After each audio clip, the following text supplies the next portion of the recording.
What up, CSM? I'm Luke, and today I'm going to talk a little bit about the Bible as a historical document and a little bit about how that's affected me in reading this book.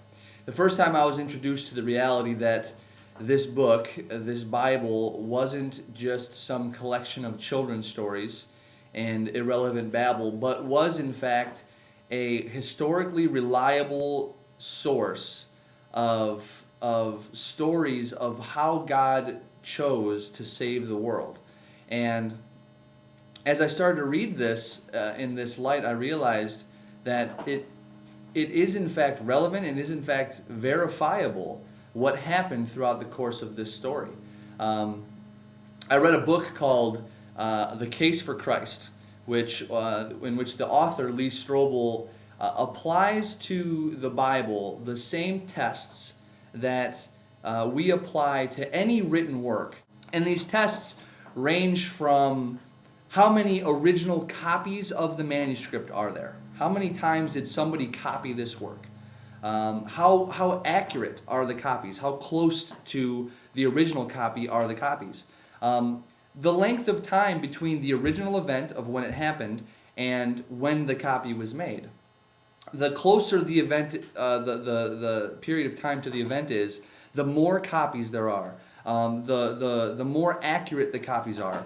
All of these tests kind of going to say, okay, if these things line up, then we can assume that this document is reliable.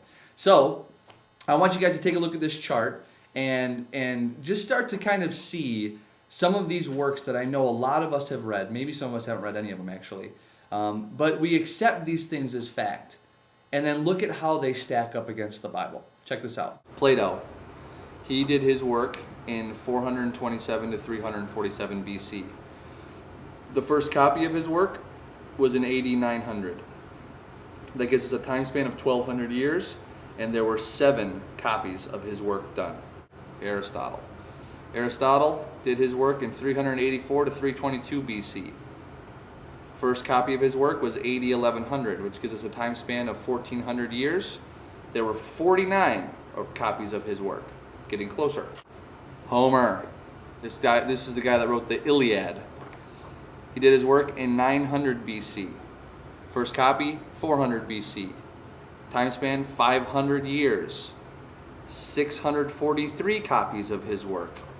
Pretty impressive. The Gospels, Matthew, Mark, Luke, and John, were written in AD 40 to 100. First copy done in AD 150. Time span of 75 years. The closest time span so far, with 5,500 copies of their work. 5,500. This blew me out of the water. Seeing these statistics, seeing this data blew me out of the water.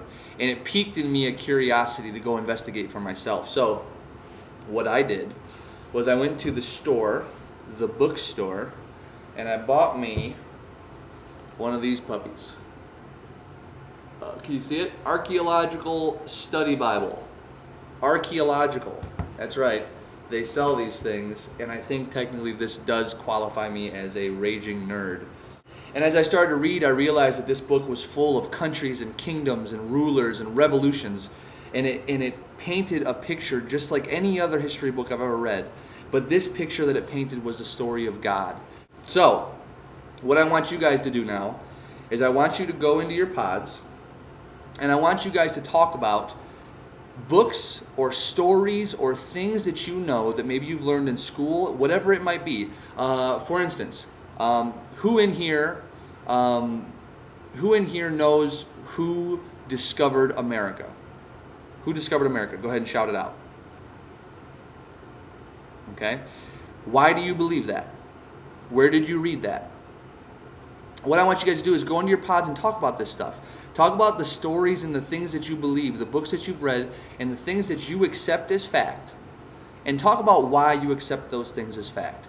And then I challenge you guys to take that same line of reasoning and apply it to the stories that you read in the Bible. Have fun. See ya.